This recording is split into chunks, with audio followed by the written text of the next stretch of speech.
السلام عليكم. Bonjour tout le monde. الوصفة ديال اليوم مافن بالتفاح والقرفة. Alors la recette d'aujourd'hui ce sont des muffins aux pommes et à la cannelle. في كل مرة كنحط وصفة جديدة كنكون فرحانة مسبقا لأن عارفة غنحطها وغادي نقرا تعاليق زوينة جاية من عند ناس زوينين بحالكم. Alors chaque fois que je dépose ou je publie une recette, je suis à l'avance très contente parce que je sais qu'à l'avance je vais lire des commentaires, de beaux commentaires venant de votre part. نتمنى أي واحد شاهد هذا الفيديو لأول مرة يخلي لي تعليق ولايك، وإلا كانت عجباته هذه الوصفة يشارك معايا في القناة باش يوصلوا الجديد. J'espère que chacun de vous qui regarde pour la première fois cette vidéo me laisse un commentaire ou un like, et si c'est la première fois qu'il découvre ma chaîne, qu'il s'abonne et qu'il active les notifications pour recevoir toutes les nouveautés. بلا ما نطول عليكم غنخليكم مع الوصفة والمقادير. Sans plus tarder, je vous laisse avec les étapes et les ingrédients de la recette. Donc pour préparer mes muffins, je vais avoir besoin de 250 g de farine, 190 g de sucre glace, une cuillère à soupe de fécule de maïs ou de maïzena, une cuillère à café rase de bicarbonate de sodium, 2 cuillères à café rase de cannelle en poudre, 250 ml de lait, 90 ml d'huile, un œuf, 2 pommes, et on va avoir besoin de sucre perlé pour la décoration.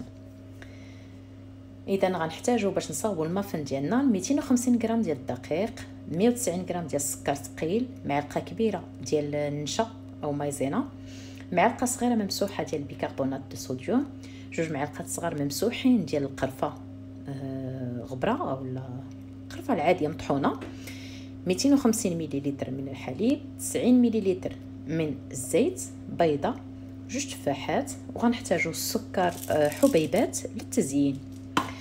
قبل ما نبداو نخلطوا اولا نصاوبوا المافن ديالنا اللي هو ما غيتصاوب بطريقه جد سهله، غنسخنوا الفران ديالنا على درجه حراره عاليه اللي هي 220 درجه.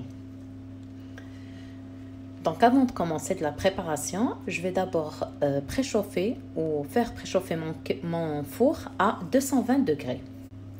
بالنسبه للطريقه جد سهله. غنبدا نقي هاد التفاح اللي عندي ونقطعو طريفات صغار.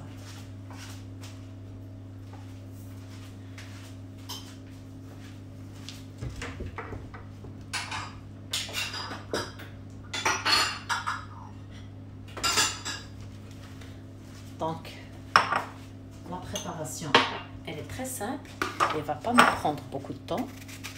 Pour commencer, je vais éplucher mes pommes et les couper en petits dés.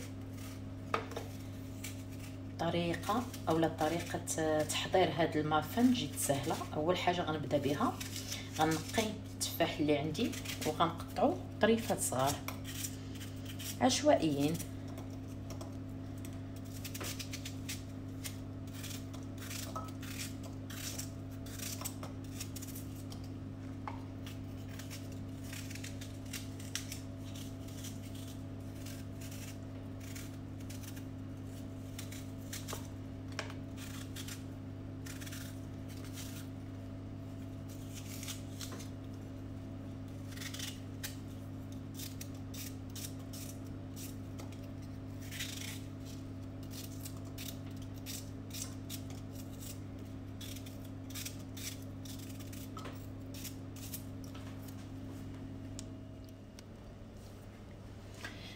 ملي ساليت التنقيه ديال التفاح ديالي وتقطع ديالو لطريفات صغار، غناخذ واحد الاناء غنوضع فيه الدقيق،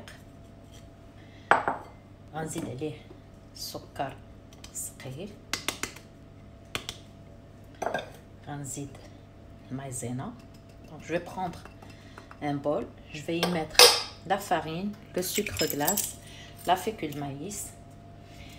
غادي نزيد معلقه صغيره ممسوحه ديال البيكربونات، 2 معالق صغار مسوحين ديال القرفه.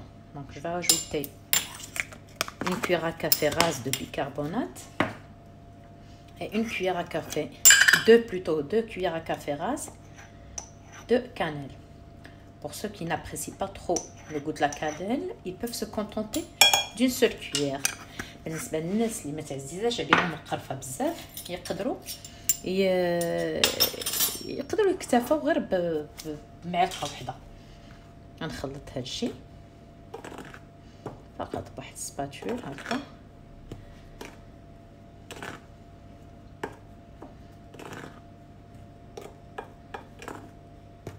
باش يتجانسوا ويتخلطوا جميع العناصر. غادي ناخذ واحد الاناء واحد اخر. Donc je vais prendre un autre bol. Je vais y mettre l'œuf. غندير فيه البيض. غنطربو غير شي شويه. Je vais juste le mélanger rapidement avec l'huile et le lait. غنضيف عليه الزيت والحليب ونخلط واحد شي شويه.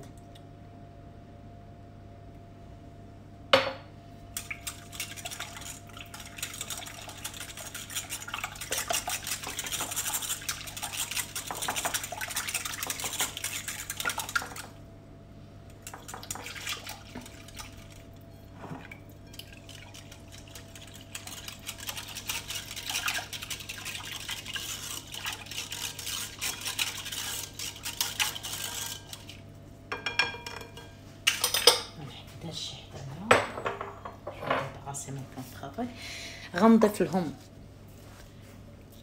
هاد التفاح اللي قطعته فوالا، وغادي نضيف الخليط اللي وجدناه ديال الدقيق والسكر وهذا. غادي نخلطو غير بواحد سباتول. دونك جو اجوتي لي بان. ensuite je vais ajouter le mélange des matières sèches ou de la farine, du sucre glace, du premier mélange en fait sec qu'on a préparé. Je vais juste mélanger délicatement avec une cuillère ou une spatule. غادي نخلط غير بشويه بواحد الملعقه اولا بسباتول. ما نحتاج لا نطرب ولا حتى شي حاجه.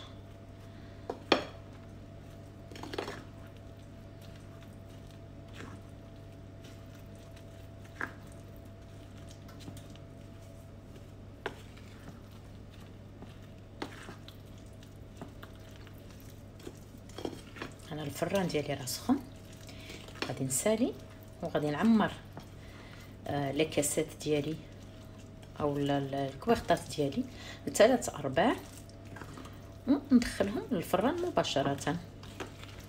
Donc voilà, moi mon four il est déjà préchauffé. Donc je vais juste mélanger, remplir mes caissettes aux 3/4 et mettre à cuire dans mon four.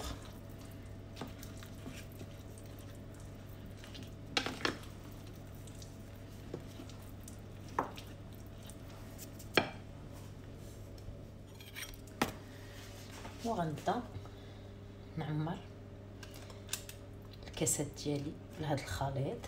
Je vais remplir mes caissettes de ce mélange jusqu'aux 3/4. Un mélange de pâte et de pain. خليط ديال هاد طريفات ديال التفاح مع خليط العجين.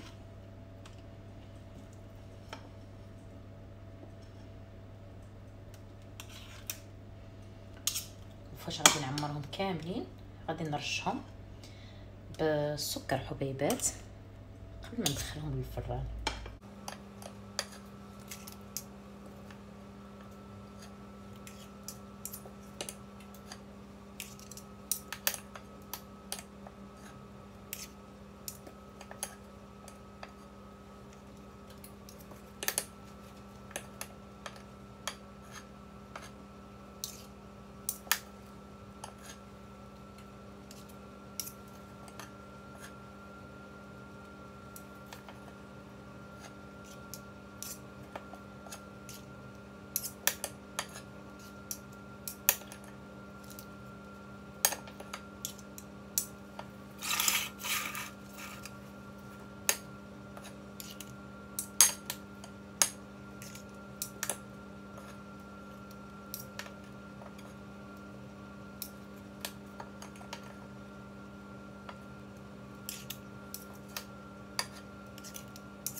Maintenant, je vais saupoudrer de quelques sucres perlés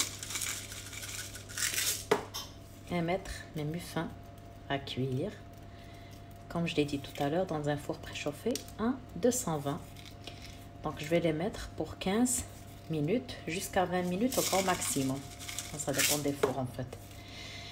غادي نرش هاد لي ميفان ديالي بالسكر حبيبات من الفوق نتوما، وغادي ندير هاد المافن ديالي يطيبوا في الفران كيف قلت لكم اللي سخنته على درجه حراره 220 سخون يعني بزاف لمده ديال 15 دقيقه حتى ل 20 دقيقه على حسب نوعيه الفرن.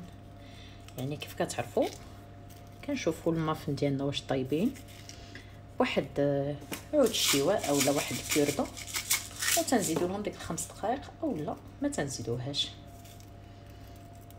Voilà, donc au bout de 15 minutes, on vérifie la cuisson avec un cure-dent.